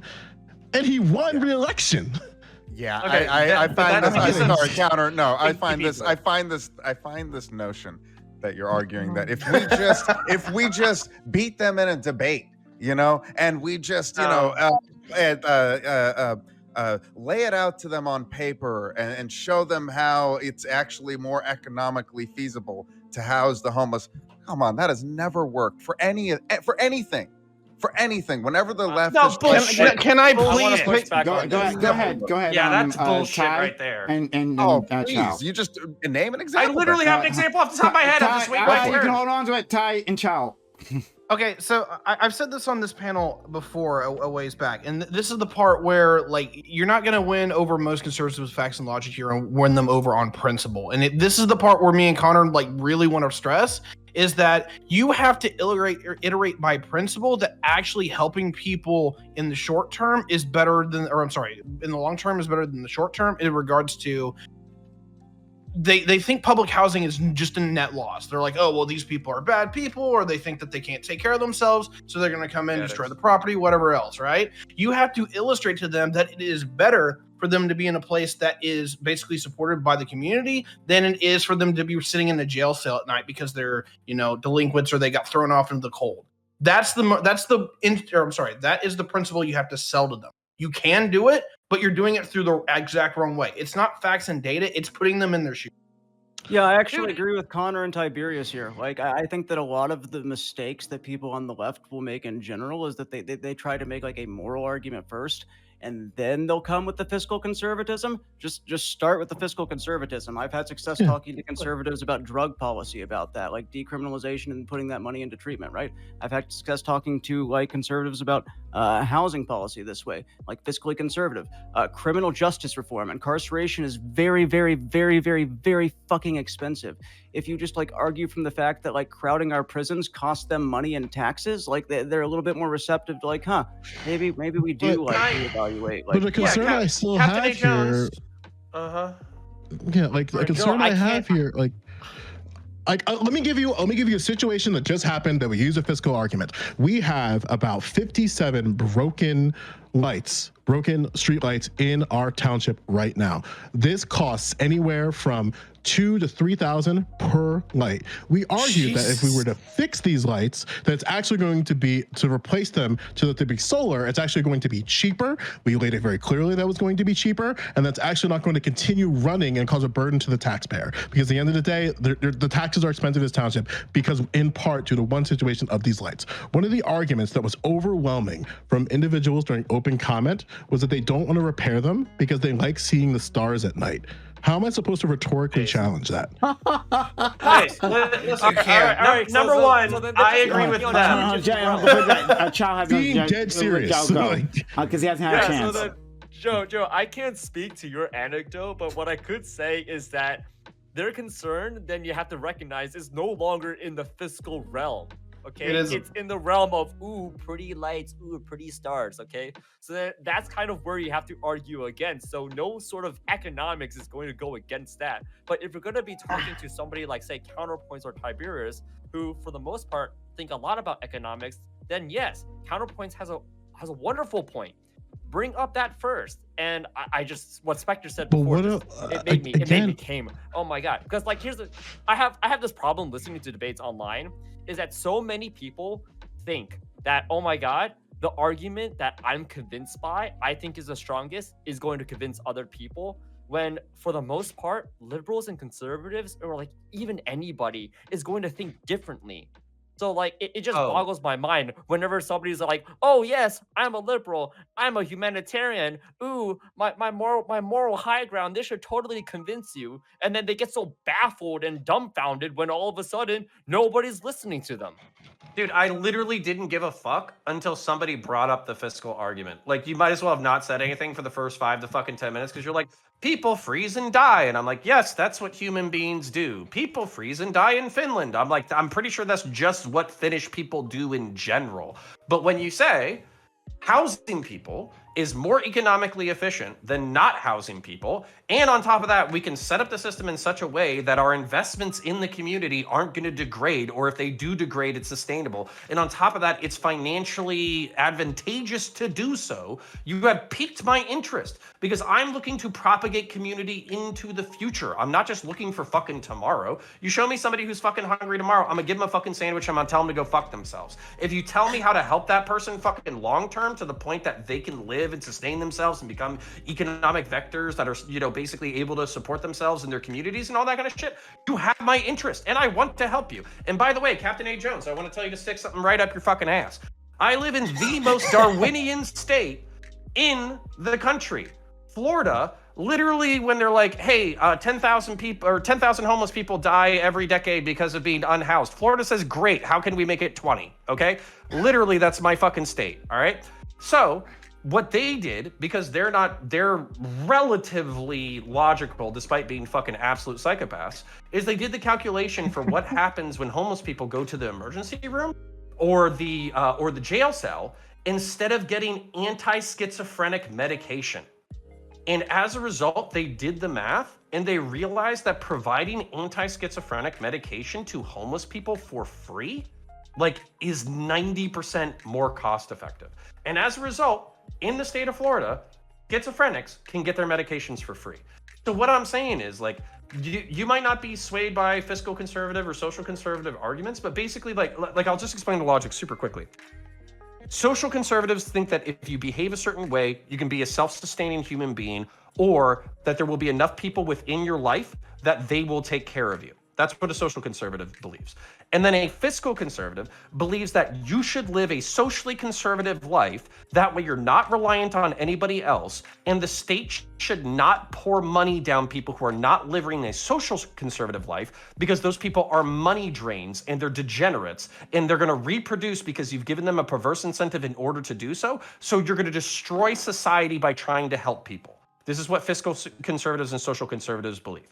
So if you can combat that by saying, hey, these people might not be worshiping Jesus next week, but they can get their shit together if you invest in them, give them proper education, food, housing. It will cost you less money and you will have a healthier, happier society as a result. Those are arguments that conservatives care about. So the reason why I said, while it might have been like rude and kind of shitty for me to say I didn't give a shit about your prior arguments, I do care about the fiscal conservative argument. What I'm really saying is, if you lead with that within conservative circles, you might not win 100% of fucking people in the debate because they're just going to tell you to fuck yourself because you're on the wrong political aisle, but you will win 20% of people who will have cognitive dissonance, who will say, well, I really want my taxes to be lower. Is Spectre right that we can provide housing to fucking unhoused individuals, and as a result, my tax burden can go down?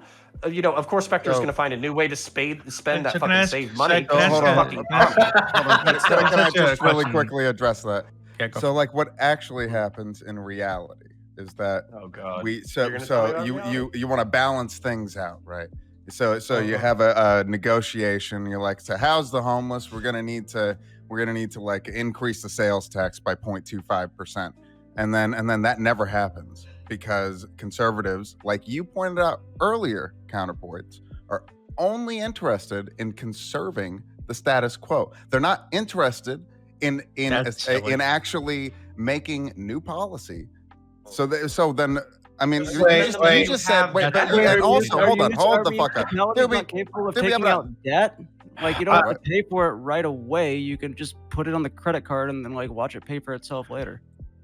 But I think characterizing conservatives as people who just want to maintain the status quo, even if the status quo is that's like what he said, not me. Homeless camps, like on the street, right, where they're I remembered. Oh my god! So if Connor just said that, I don't think that's what he meant, right? I don't think Connor means that they want to preserve the status quo, even if the status quo hurts them and their kids. Right? That's is that something you agree with, there, Connor? Hold on. So 1 second, but I'm kind of curious because like you guys keep talking like housing first and all these things that we could do to get conservatives to agree with housing first. But typically when I've seen these sorts of things pushed forward, conservatives will want to attach requirements to the housing first or to the welfare or whatever it is, right? So what would you guys say to drug checks, right? And seeking employment being a requirement of like housing for a homeless person, or beyond that, because there is an issue with people getting pregnant and not having the resources to take care of this child and not having the resources to go and get an abortion. What would you say to paying them not to have children while they're in these programs, or making it a requirement that they're either they get like what do they call UTIs, or they are like chemically castrated until they're out of this homeless housing. I think actually They're so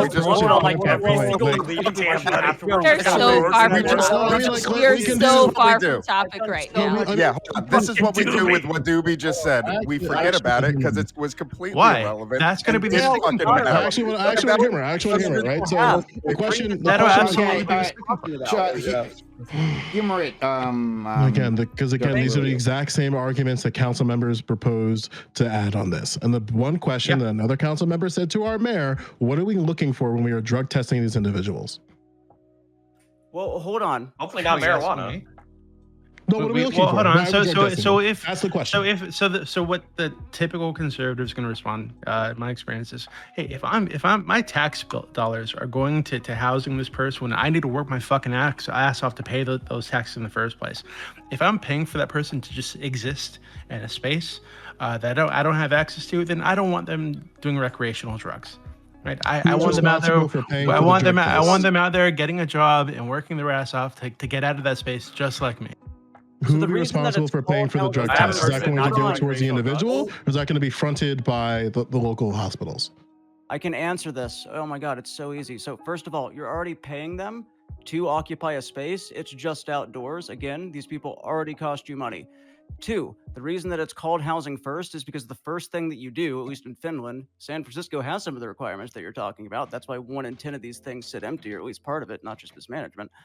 2, if you get them into the housing and then you let them address the other issues, they are going to be more successful with addressing the other issues, be that mental health issues, be that drug addiction. Drug addiction like prevents people from wanting to seek these programs out if it's a requirement. And like if you actually just get them into the housing, what usually happens is if you address the mental health stuff going or that's kind of informing their addiction, or causing their addiction in a lot of cases, they will voluntarily like start to seek treatment for the addiction if you provide that resource to them.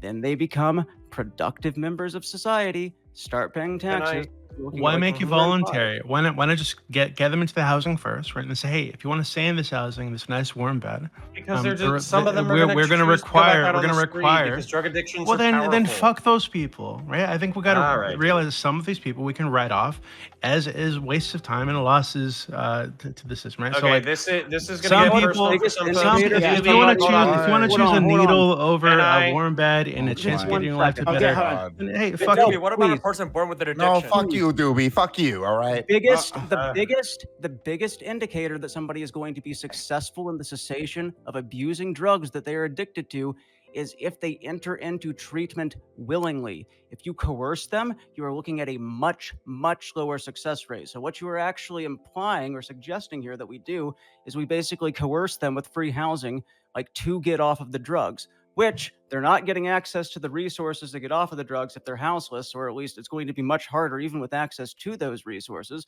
And also, coercing them usually isn't fucking successful. If you force somebody to go to rehab, they're probably just going to finish the fucking rehab, or in this case, just like do what they have to do to get through the housing, and then fucking relapse again, and then you're back to square one with the motherfucker shooting heroin in the tent. So Well, I think Doobie made it very clear. I promised Ty that he would be able to go. We're already into bonus time, so we're probably gonna wrap it up a little bit soon. So, but go ahead, Ty.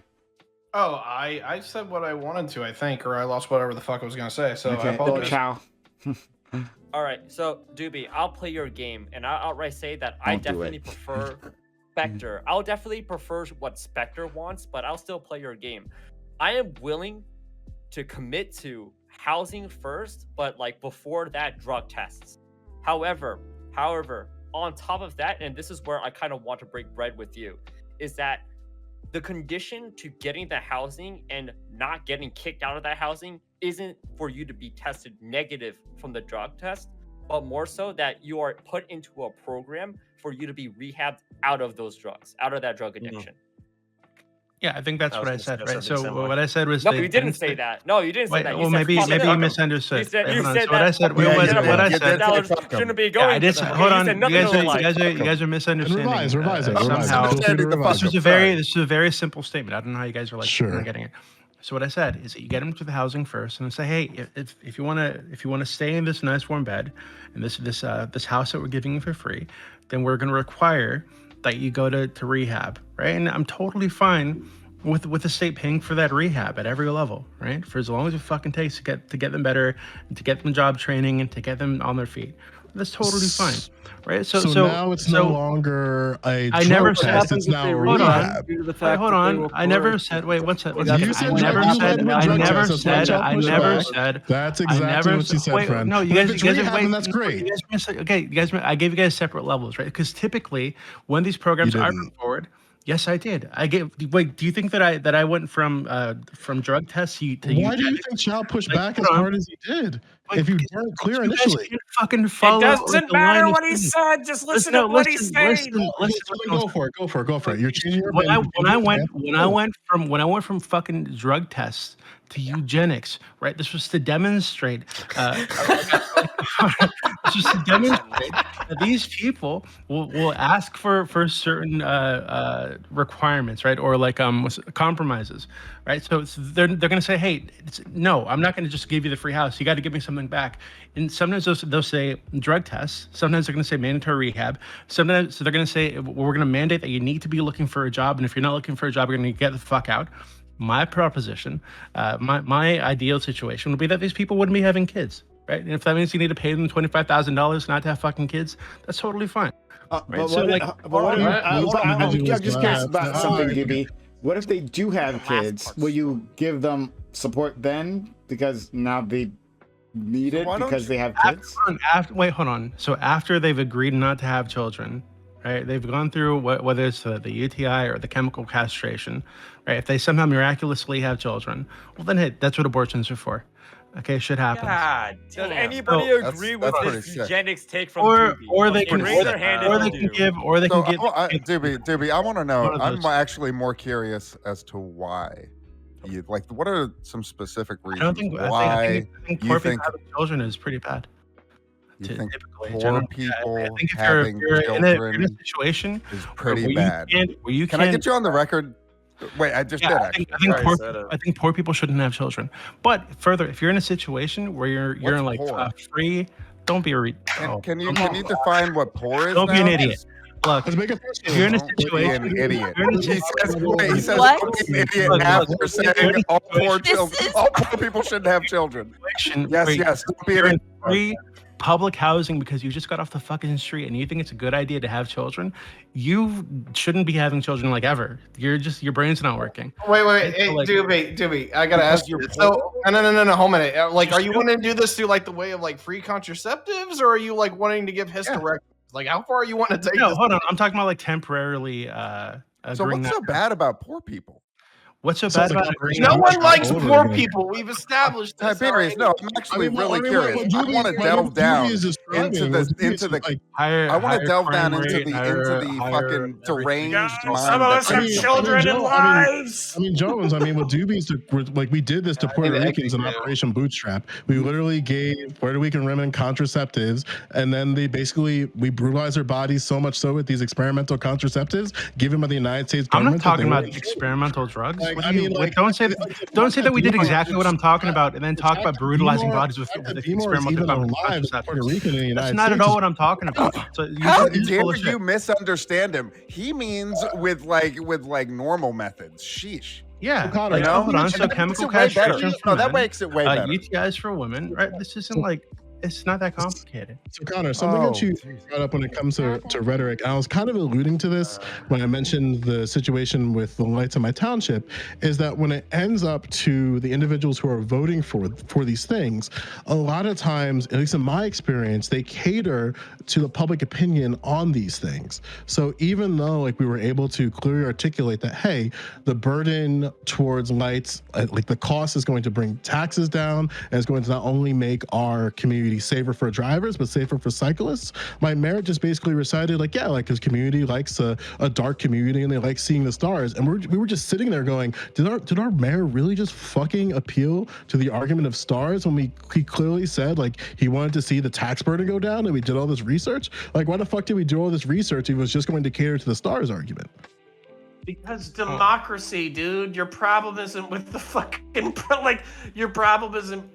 What do you want, technocracy or do you want democracy? This ties with housing as well, because it's for a program that Spectre wants, and then like even if you were to lay out the arguments and like how this would be better for individuals, you'll still have council members, you'll still have mayors. All right, I'll give you a non-meme answer. Okay, here's my legitimate answer. Number one, if those community, basically, I think you got fucked. Okay, I think you got fucked by people who wanted to make money. I think that's what happened. They said, hey, go to the town hall meeting, come up with whatever fucking reasons you can in order to fucking justify them not going through with the housing. Hold on. Let me talk for a second. I had to listen to that fucking ass cancer for the past 2 minutes. So basically like you got fucked. But what I would say is that if you thought that these questions were good faith or whatever, then you address them in a good faith way. For instance, you say like, hey, this is fucking stupid. This is actually dangerous. And on top of that, you drive to this location or whatever. Literally, Tiberius showed me a fucking map that shows like star viewing fucking shit or whatever, like different places outside. You're like, hey, if you want to stargaze, here's the best places in New Jersey where you can fucking stargaze. Yeah, can we shut down all the lights for like 1 day a week? That would be fucking awesome. That would be based. No thanks. And by the way, like I ended up agreeing with your dumb fuck township. Okay, I think stars are fucking based. Stars are based when like even, and again, like the reason why I brought that up is like this is one of the frustrations that like I have as somebody who's advocating for policies to try to make my community less shitty. I'm tired of seeing cyclists die on the average of twice a day. Like, why is our average of cyclists during COVID 2? Like, why isn't it 0? And then like, okay, but I gotta go soon. So Prime, I kind of gotta wrap this up. But Joe, this is kind of where I'm wondering if we need to keep fucking with electoralism, because like you're saying like, hey, I'm a part of my city council. I came up with technocratic solutions. It's being corrupted by people who give a shit about money more than actual like public safety or whatever. I would say let's fucking get together as a fucking community. You know what Vosh say like got 240 fucking K for the PCRF. Why can't we get 10, 20 grand for fucking lights that don't suck and start installing them in your fucking city? When your city says this, that, the other, like, oh, you can't install it, you don't have the technical cred, this is public property, this, that, the other, then you raise a fucking shit fit and you say, we already made this fucking argument. Turn it into a symbolic fucking fight outside of the electoral system. Okay. Because Yeah, pretty but this clearly is also you got we gotta move on, and you can respond quickly within your outro, right? Very, very quick. Yeah, but this was also why, like, when I proposed and like why I think the school board model in terms of expulsion could be a very like simple sort of solution for a lot of communities. Whereas, like, if you are frustrated with individuals who are not implementing policies that they propose, I think we should be more than willing to expel them. Not even like waiting for them to resign. Like, let them plead their case. Like, if we believe as a community, which I do for a lot of members of my council, that they're not doing what exactly is good for citizens, we would have the votes for it. But then again, like, this is where like constitution, like local constitutions come into play too. But okay, we can talk about more, obviously. Let's like, yeah. Okay, so to my audience, we are going to continue on to our open walk-on panel right after this, right? We're going to end this thing, right? But the stream does not end. Stick around. We have more content for you. So we'd love to have you there. And we're going to have a open panel where you can participate, right? So if any of this has been interesting, we're going to continue on this talk. Hopefully I get Doobie to come on because I haven't finished yelling at him for, eugenics. Everything. This is everything. Eugenics is fine sometimes. Anyway, so he's a person of color. He can say it. Okay. Oh my fucking god! No. No. Motherfuckers. Oh my god.